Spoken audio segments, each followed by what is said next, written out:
Habang tumatagal ay lumalala nga ang sakit nga nitong si Jasmine kapag tuloy itong ginagamot sa loob ng ospital.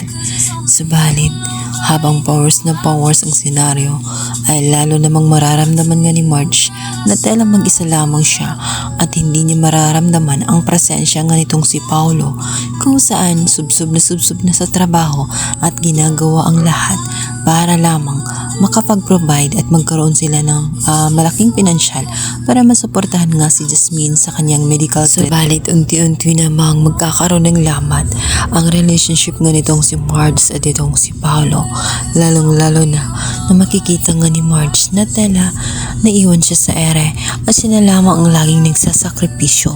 Hindi na niya mararamdaman na may kasama pa siya sa buhay niya. Naging emosyonal naman si Marge, kaya naman hindi maiwasin ni Marge na tuwing magkaroon ng konting oras itong si Paolo, dito nga niya ito magbubungangaan.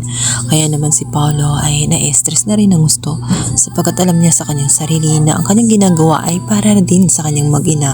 Subalit hindi maunawa ng gusto nga nitong si Marge. Ang yun sa kanya ay gumagawa siya at palagi na lamang siyang may excuses tuwing may emergency at lagi na lamang siya ang humaharap. Samantalang hindi alam ni Marge na may malaking problema ang mga Torrecampo. Unti-unting bumabagsak ang kumpanya at isang investor at kapag hindi ito nagsang-ayon sa proposal at kapag ito ay bumitaw, maaring tuluyan na mawalan sila ng negosyo. Subalit si Thea ay nakahanap ng pagkakataon kung papaano magpalakas sa kanyang sarili at kung papaano unti-unting mapasok muli ang Torrecampo Company, lalong-lalo na at nakita ni Thea na nangangailangan ng suporta itong si Paolo at unting-unting humihina ang kumpanya.